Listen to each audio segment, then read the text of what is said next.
Uh, Now, after that, we will discuss about the production of the metallic powders. So, as we all are production engineer, and we have to we have to clearly understand that which powder production method is used in industry on a large scale, or which is the method which is used for the mass production of the metallic powder. So, the first method is the atomization. So this term you have already heard, or you have read somewhere in your engineering classes, that atomization is basically, it involves the conversion of molten metal or any liquid into a spray of fine droplets using with the application of gas and water, which makes this molten metal or the droplets to solidify into the powder. So what we take here, we have a special arrangement. We have a nozzle or gun-like arrangement, and then what we do, we force the molten metal into this gun and into a small chamber, or there is a opening which is called the nozzle. And what we are doing, we are interested in pressing all this liquid mass through a small opening, through this small nozzle, and which causes the breakdown of this molten mass or liquid into a fine droplets. And how we basically apply the pressure on this molten metal or the liquid, with the application of pressurized gas and water. So this is the method which is used to produce the metallic powders of different materials in mass production. Now the second process is your mechanical comminution or pulverization. So pulverization, I think you might have heard or read in the production of the thermal in the thermal power plants. The raw material used to produce the you can say the energy is the coal. So the coal is brought from the mine in the big size, big lumps, and they are broken down into smaller size. So effectively, it can be heated, and it will have a large surface area. And so that part of this ingot size is basically reduced to small powders with the help of mechanical application, mechanical forces. So the mechanical communication, basically it is employed for brittle and less ductile metals, and the powders of particles. What we do here is we take the powder or particles in a ball mill. So ball mill is basically a large cylinder, is a rotating cylinder which is filled by the steel balls or ceramic balls, and this cylinder is rotated at a predefined speed. And what it caused the movement of the steel ball inside the chamber. And now this ball will cause the impact, and then it will cause the breaking or breakdown of the big powder particles into smaller powder particle size. So this is about the mechanical combination, and then we have the chemical reduction. So you have also studied this process. Let me revise it. So what is basically the chemical reduction? So it involves the liberation of metal from their oxides by the use of reducing agents such as the hydrogen and carbon monoxide, and with the application of heat. So what we preferred here, we prefer to take the ores or the metal oxides as a raw material, and then what we do, we use these reducing agents such as hydrogen and carbon monoxide, and under the application of heat, so this reduces, and then you have left a sponge or a cake of the pure metal. And then this sponge solidifies. More spongy mass is compacted, or you can say it's impacted, or it's crushed to make the powder particles of different size and shape. So you get irregular shape, and you get a big size range of the powder particle through this process. And what are the different powders which can be manufactured by the chemical reduction? So mainly these are the iron powders, tungsten, and copper. So all these three different materials, their powders can be easily produced with the help of chemical reduction. Then after that, we have the electrolysis process. So I assume that you have also studied this in your chemistry class. So what is your electrolysis process? So in this process, an electrolytic cell is set up in which the source of desired metal is made as the anode. So basically, the source from which you want to extract the metal powder, it is made as the anode. And there is another material which you make as the cathode, and from anode to cathode there is a deposition of the material, and this whole electrolytic cell is basically controlled with the application of a applied voltage, and the ions are migrated through the electrolyte, which is basically the salts of that particular metal for which of which you want to develop your powder. And the powder particles from so that the powder metal is extracted from the anode and it is deposited into cathode, and the deposited mass is loosely bounded and can easily be scrapped off, and it can be easily be removed, and then after through different chemical process you wash them, and then you dry the metallic powder, and then you sieve it to get the required size range. And what is the benefit? The benefit is that you obtain the metallic powder of very high purity.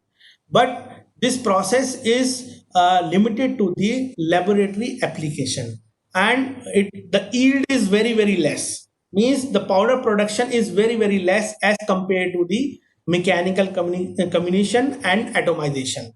And what are the powders material which you developed, which you can form with the help of this electrolysis? These are beryllium powders, copper, iron, silver, tantalum, and titanium powders. These are easily made by the electrolysis method. Now we'll discuss about the atomization. So atomization, as I have already told you, that this is a process of mass production of metallic powders. So what we do, we try to perform the atomization with the application of some media, which can be either it can be a gas and your water. So gases we use here are mainly the inert type. Inert means just like argon gas or nitrogen gas. And then you can see from this figure A that there is an arrangement, or this is a special device which has a small chamber in which uh, you apply the compressed gas, and through it there is a siphon. What is the siphon? There is a thin small tube in which there is a large pressure difference. So the pressure will be here. It will be large due to the molten metal, due to the volume of the molten metal, and then you apply the gas pressure through it, and then it will cause the low pressure at this point. So what will be the effect? It will cause the movement of your molten metal into this siphon, and then from here what you are doing, you are applying the gas continuously. Gas pressure is applied, which causes the sucking of this molten metal into this particular small zone, and then it forces the liquid metal to come out from this small opening at very high pressure, and which causes the atomization or breaking down of liquid molten metal into the small powder particles. And then this spray is basically conducted inside a closed chamber which is filled with the inert gas, again even with the inert gas, and it is kept relatively at the lower temperature. So while into this space, the powder particles are quickly solidified, and then all these metallic powders are deposited at the bottom. So you have at the bottom you have the metal powders. And what is the benefit here? So the benefit here is that with the gas atomization this process, you obtain this the powder particles of spherical shape, and you can say that the size distribution is also very narrow. So this is the gas atomization. And again, the figure B explains you, gives you an idea about the atomization can be also conducted with the with this arrangement. And in this case, you have a molten metal bath, and at the bottom of it there is a small opening, and then you allow the molten metal to pass through this opening at the bottom under the action of the gravity, and from the side we are applying the gas, compressed gas, and again it will cause the atomization of the liquid molten mass here. And this chamber is maintained at relatively at the low temperature, and it is also maintained airtight, and also gas purging, inert gas purging is there. So you have the powder particles of spherical shape, and it is collected at the bottom. Okay, so uh, now this gas atomization, another method is with the help of the water atomization. As I've already explained you that either you can use gas as a cooling media or atomization media, or you can also use the water as a atomization media. So in the same process, as it is the same process as similar to the seen in the B figure, and except there is a change that you apply the water pressure, and it causes the breakdown of the molten liquid metal into the smaller particles, and it also causes the rapid cooling. So that rapid cooling, what is the cooling rate? The cooling rate is in the gas atomization is 100 Kelvin per second, while in case of water atomization, the cooling rate is 1000 Kelvin per second. So due to this sudden cooling of the powder particles, they don't have the much time to form to form the spherical shape and the surface tension to act properly, and then to convert them into a spherical shape. So what you see here, from there you can see that the powder particles which are obtained by water atomization are of irregular shape and size. Okay, so why this is happening? Because the heat capacity, the heat transfer rate is very high in the water atomization process, and it does not allow the powder particles to retain the you can say to obtain, to develop the spherical shape. Okay, and figure D is again a atomization process in which the centrifugal action is used to produce the powder particles. So what you have in this process? Again, you have a molten bath, and there is a opening at the bottom, and through it you allow to pass the molten metal, and then to fall onto the rotating disc which is fitted at the bottom of the chamber. And when the liquid molten metal, when it falls onto the this rotating disc, they experience a centrifugal force.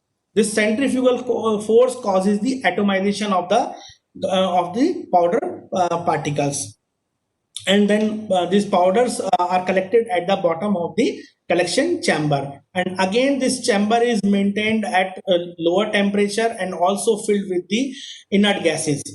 And if you compare the gas atomization and water atomization is relatively cheap as compared to the gas atomization, because in gas atomization you are using the inert gases which are costly, as well as in water in water atomization the biggest problem is the oxidation of the powder particles. So the water reacts with the powder particles, the molten powder particles during the atomization, and it causes the reactivity and the oxidation of the material. So, if you like the video, then please subscribe to my channel, share it with your friends, and don't forget to hit the bell icon for the latest updates. Thanks for watching my videos.